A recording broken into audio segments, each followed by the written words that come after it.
Mister खिलाड़ी cartoon art.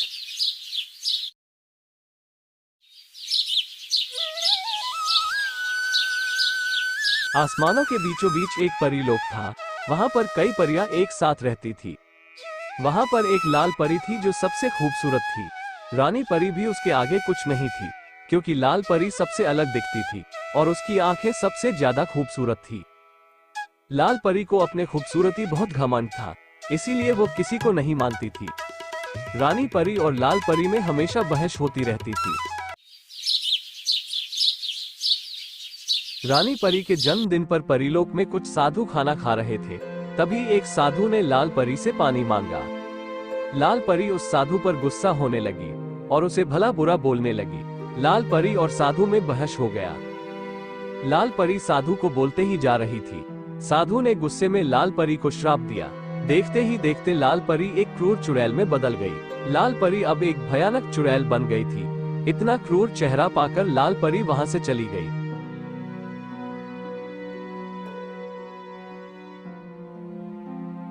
लाल परी खुद को आईने में देखकर बहुत पछता रही थी। कुछ देर बीता ही था कि सभी परियों के सामने वो चिल्ला ही रही थी कि तभी वहां चुड़ैलों का एक समूह आ गया।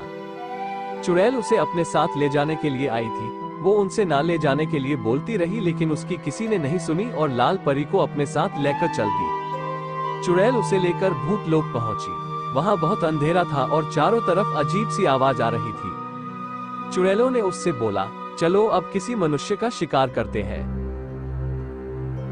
तभी जंगल में अकेले ही एक अंधा लड़का जा रहा था। भूतों ने उसका पीछा किया।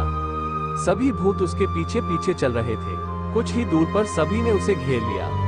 लाल परी ने सभी से निवेदन किया कि उसे छोड़ दे। सभी उसे छोड़कर चली गई। लाल परी ने उससे वहां अकेले होने का कारण पूछा, तो लड़के ने बताया कि वो अपने माँ बाप के साथ शहर जा रहा था अपने आंख की दवा कराने। वो एक गांव के रास्ते जा रहे थे, लेकिन तभी वो अपने माँ बाप से बिछड़कर वो जंगल में अकेले ही आ गया। लाल परी और लड़के में बहुत देर तक बात होने के बाद लाल परी को उस लड़के पर दया आ गई और लाल परी ने उस लड़के को अपनी आंखें देने को सोचा।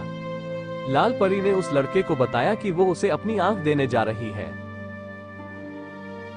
लाल परी ने अपने जादू की मदद से उस लड़के को अपने आंख दान कर दी। कुछ देर बाद देखते ही देखते लड़का बिल्कुल ठीक हो गया। तभी वहां पर रानी परी भी आ गई। लाल परी ने लड़के को बोला, जाओ अब तुम बिल्कुल ठीक हो, अब तुम सब कुछ देख सकते हो। तभी वहां पर एक तेज रोशनी हुई और देखते ही देखते वो लड़का साधु में बदल गया। साधु को वहां पर देखकर दोनों परी बहुत अचंभित हुई। साधु ने लाल परी से बोला कि मैं तुम्हारा परीक्षा ले रहा था, जिसमें तुम सफल हुई। और फिर से साधु ने उस पर जादू किया। अब फिर से लाल परी एक सुंदर परी में बदल गई थी। साधु वहां से चला गया और लाल परी ने रानी से बोला कि वो अब अपने सुंदरता पर कभी घमंड नहीं करेगी।